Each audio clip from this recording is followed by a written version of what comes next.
We've been talking a lot about emotional regulation lately and how it affects your skincare and all the other systems in your body. We're learning how to bring our bodies and our emotions all back into a healthier place. And I think eventually, when we talk about that, we have to talk about forgiveness, right? Because sometimes the stress we're carrying is not coming from what happened actually today, but it's coming from something that happened many years ago.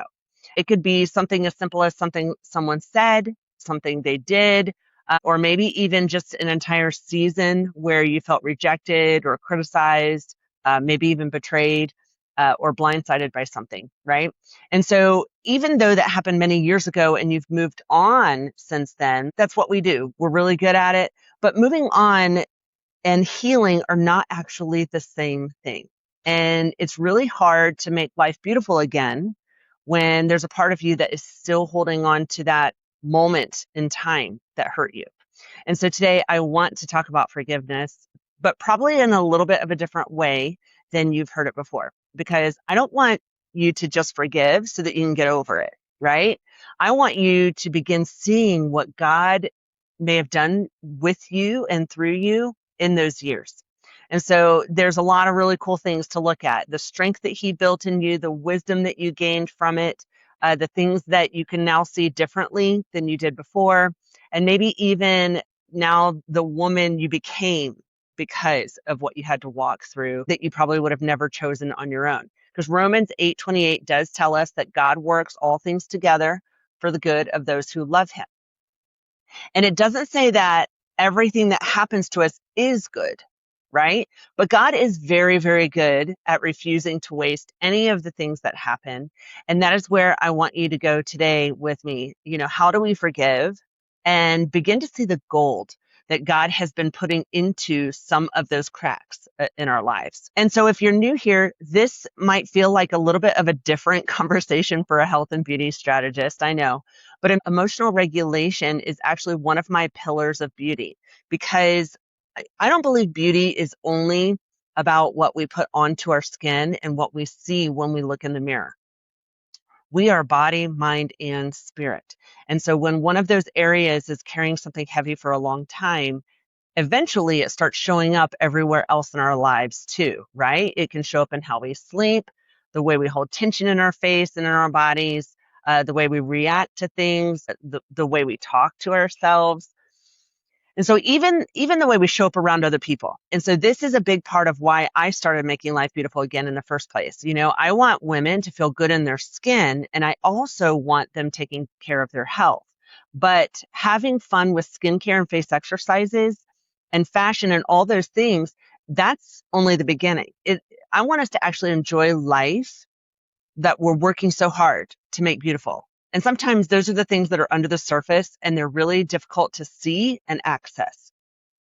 So there is an image I kept coming back to as I was thinking about forgiveness, though, when I was preparing for this message. Scripture talks about God as the potter and us as the clay, right? And I had this moment just this past weekend at an art show that made that picture come alive for me, because I was sitting next to a clay artist, actually two, one across from us and one next to us at this art show. And at one point in time, somebody broke a piece that looked like it could have been a valuable piece inside their booth. And I remember watching the artist because I thought, oh no, this is not good. But their response was almost like a shrug, like, it happens, I can fix it. And something about that stuck with me, because the artist knew his material. The artist knew it was delicate. He knew that it could break. And he also knew what to do when it does. And so I thought, oh man, what a picture that is of God in our lives, right? He knows how delicate we are. He knows the places where life has hit us hard, and where we might have broken pieces from words someone said and things that made us crack. And he's not standing over those broken pieces like, oh, well, now I can't do anything with this. There's no value here anymore. No, he is the potter. He knows how to repair us. He knows how to strengthen us. And he knows how to take something we thought had lost its value and create something beautiful from it. And I'm actually walking through this season of forgiveness. I had to do a lot of it while writing my book, Crowned in Beauty. And it made me go back to look at some things about things people had said about me and things that were said even directly to me.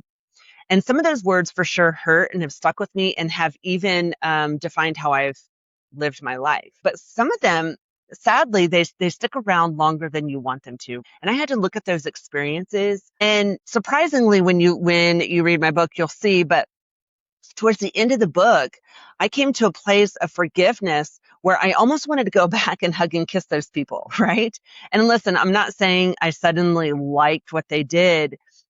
In fact, I hated the lesson, but I love the outcome because when I look at who I am today, I can't honestly say that I would be this woman without some of those moments. And so those people had a major part in who I am today, right? Their criticism forced me to find my own voice. Their judgments made me ask harder questions about what I actually believed in and made me lean in more heavily into the Lord and what He said about me. He can use those things to strengthen us, right? They hurt me and became the very thing that he made more beautiful later. And so it reminded me of something that Jonathan does with his drums. I don't know how many of you guys have seen us at an art show and seen his artwork, but he creates therapeutic drums out of recycled propane tanks.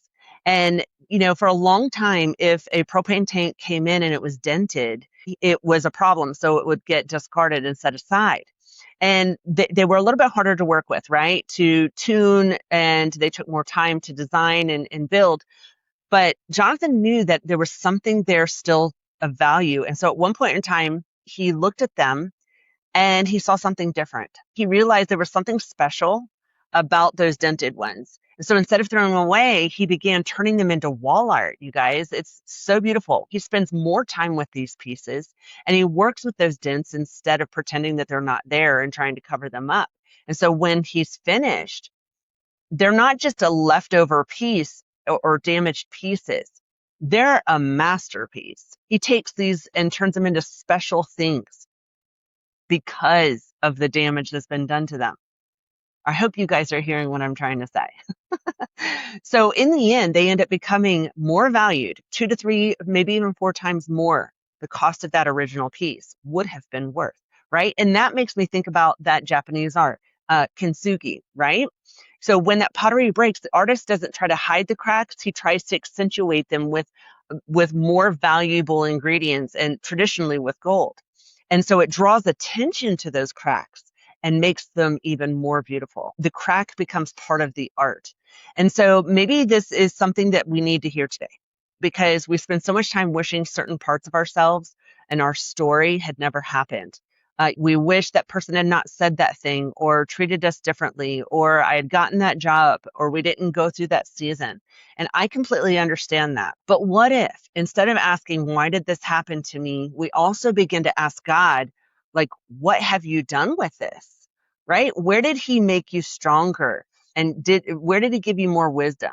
Do you have more compassion now? Have you found your voice? Or has He drawn closer to you, or are you closer to Him? Forgiveness is not asking you to call that broken piece good. Okay? It's allowing God to show you what He has created there since that thing happened, because He's the potter and He has never been intimidated by your cracks. So before we get into this, I want to make you aware that I have a worksheet to go with this conversation. You can go grab it inside the Making Life Beautiful Again Facebook group, because I want to give you a place where you can work through this privately later. Because forgiveness is not usually a one and done moment like we all wish it was, right? Jesus told Peter to forgive 70 times 7, and that's a lot of forgiving. And I don't think that means we sit there with a calculator and then we stop when we hit 491. Right? I think Jesus was showing us something about the nature of forgiveness. And sometimes you forgive someone and then 3 months later, something happens and then you realize, oh, there's another layer to this. So you forgive the person. Then you have to forgive them again when you remember what that cost you, right? And then you forgive them again when you see them doing well. And part of you thinks, like, how did they get to move on and I don't, right? Then you have to forgive them again when someone else says the exact same phrase that they used to say, and your whole body, it tenses up and tightens for the whole rest of the day, and you're carrying this tension. You forgive them when you realize you're still rehearsing that conversation in your mind or while you're in the shower, and finally saying the things that you wish you had said 10 years ago, right? I hope I'm not the only one who has done that. And then you forgive them again when you see their name pop up on your phone or on social media, and your heart rate starts to change. So this is the thing, you have to forgive them even though they've done something wrong with you. And we find ourselves in our human nature wanting to prove them wrong. And that's a big deal to realize and point out, because sometimes we think we've moved on, but we're quietly building our life around something to prove something to someone who isn't the Lord speaking the truth over our lives. And so we'll say to ourselves, like, I'll show them I'm successful, or that I'm beautiful, or that they should have never rejected me. It could have happened 10 years ago, but they're still influencing your life. And they're not even in the room. Somehow they still get a vote on the decision you make today, or what you eat, how you live your life, right? And this is one of the ways where you still have an area to forgive. So I want to give you 3 practical things to pay attention to when you're noticing these things. So one is notice the reaction, right? Start with what is happening right now in this moment. Maybe someone gives you a constructive criticism and you immediately feel embarrassed and defensive, or you feel shrunk down small, or someone says, did you remember to do that? And you hear that criticism, but could be something as simple as, hey, did you remember to do that? I'll go do it for you. And they weren't even judging you by that. And I've had this feeling where I don't get invited to an event. And so you just go, ugh, that person's upset with me. But here's the thing. Those reactions, they're information, right? Instead of shaming yourself, I want you to pause and ask, why did that hit me so hard? What did this remind me of? Like, whose voice am I hearing right now? Sometimes today's situation is actually touching a sore spot from yesterday or 10 years ago, and it has nothing to do with what just currently happened. And so that's number 1. Number 2, by the way, these are all in the worksheet. Number 2, find the identity you picked up. This is where I want you to go one step deeper than just identifying, right? Because what happened is important, but what you decided about yourself is really what we want to dig into. Someone betrayed you, and then you just all of a sudden said, I can't trust anyone anymore.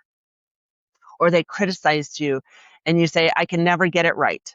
They reject you, and you say, I'm so easy to leave. Someone laughed at you in your dreams, and I shouldn't put myself out there in the first place, right? So that comment we take, even if it's 20 years later, and we're still standing in front of that mirror looking for evidence that they were right. Their behavior became your identity. And you see it in the mirror when you look at yourself. And so this is where forgiveness becomes incredibly important for what we do here at Making Life Beautiful Again, okay? Because forgiveness is not only about releasing what they owe you, it's also about refusing to continue carrying the identity that they handed you. And so at some point in time, we have to say, you rejected me, but that doesn't determine my value. You criticized me, but your opinion no longer matters. And so this is where we come back to God. And what does that potter say about the clay? Because the person who cracked something in you does not have more authority to define you than the one who created you, the master, right? So number 3 now is where we get to release it again and look for the gold, that kintsugi gold, right? This is the part I think can completely change the way we look at forgiveness. When something comes back up, instead of thinking, I can't believe I'm still dealing with this, I thought I forgave them. That's a shame response. Recognize it as another opportunity to release another layer, right? To free you up for that beautiful life you're trying to live, to become more of God's masterpiece who can shine and reflect his glory, because now those cracks are showing that power of that testimony and where he has influenced your life.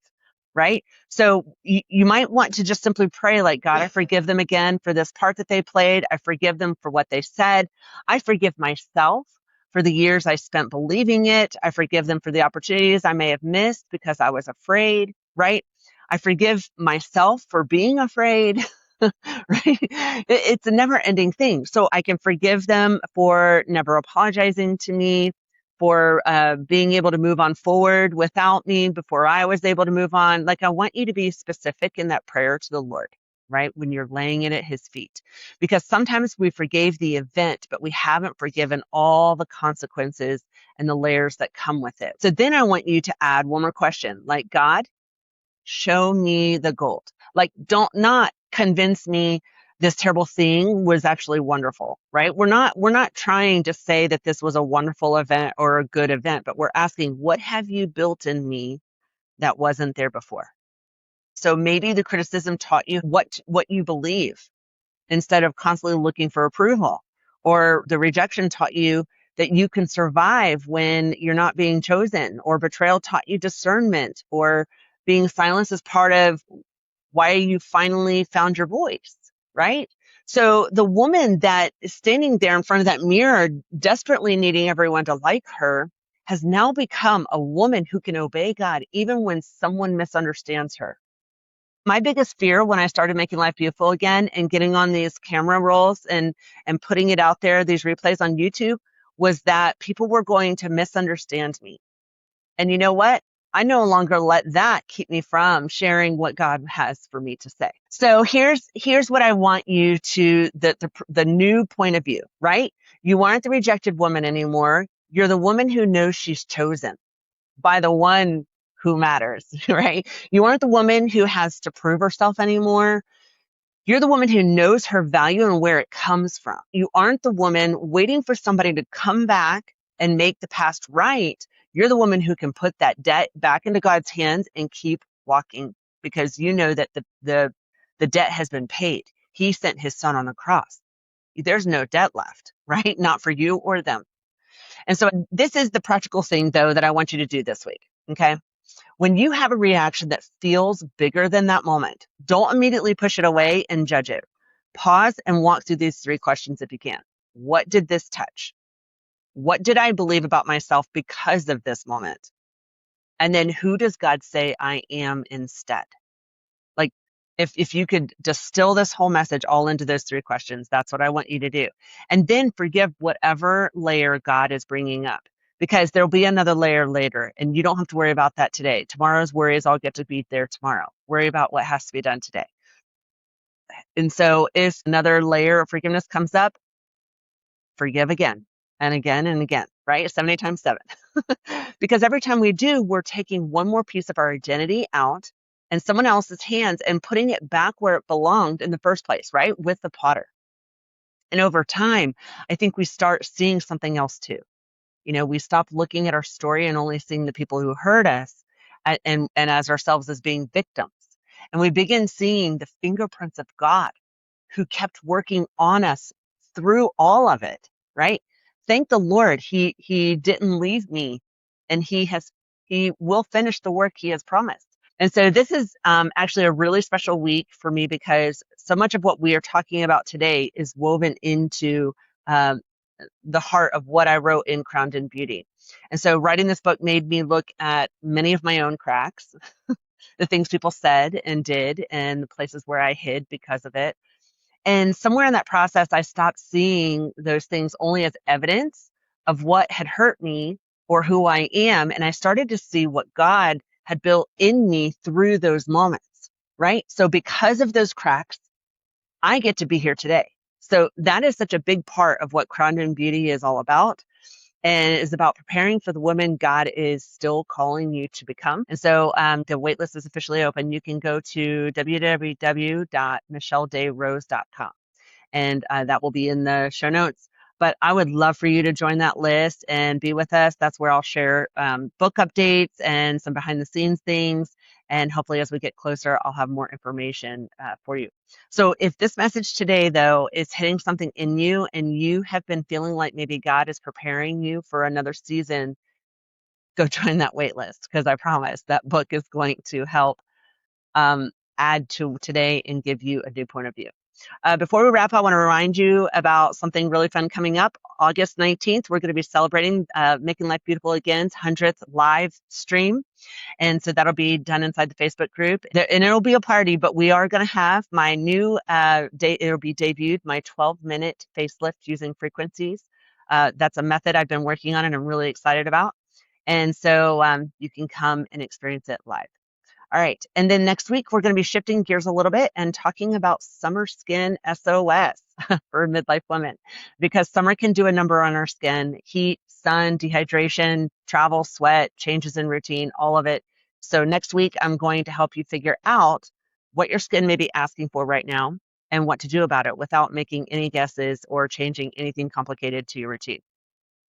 And so as we close today, I want you to remember this: sometimes the breakthrough into that beautiful life that you are working to build is through the breaking. And, not because that breaking is good, but because when we let the Lord into those places, he knows how to heal what was wounded and strengthen what became weak, and bring something beautiful out of what we thought had ruined us. So we may not come out looking untouched, but we can come out stronger, even more beautiful because of the healing in his work has done in us. So this week, do not be afraid of the cracks. Forgive those involved and let the potter show you what has been building there all the time.